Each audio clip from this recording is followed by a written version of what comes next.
what if it's Kyle's system and the amount of processing time that it takes to be able to get the ball to where it needs to go to? And the quarterbacks that he's had, and you can agree, some of them have been good to very good, but none of them have been elite here in San Francisco, right? That's something that we can agree on.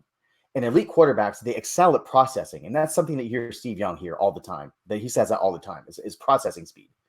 And when you're a young, inexperienced quarterback or a mid-level quarterback like Jimmy is, your processing speed is what prevents you from being elite, right? Amongst the other physical traits that you have.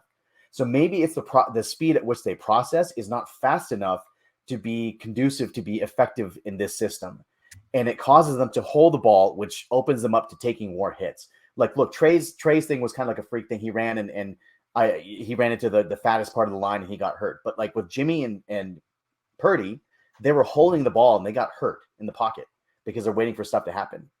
So to me, I think that if you were to bring in a guy like Brady or Rodgers or whoever it may be that we'll talk about in a little bit, maybe this processing time decreases and they're able to get the ball out of their hands quicker and find an open receiver. Look, I'm not blaming Kyle for Purdy's injury. It was a terrible matchup that Kyle created in his scheme because you put Tyler Kroft, who is tight end 2, and probably your worst blocking tight end outside of Kittle, because I feel like Warner and Dwelly are better blocking tight ends, and you put him against their best, Hassan Reddick, their best pass rusher on the best pass rushing defensive line in the league. And yes, the Eagles did exploit that, but I wonder if you had somebody else back there that was faster at processing, get the ball out faster, and you prevent yourselves from making that injury. So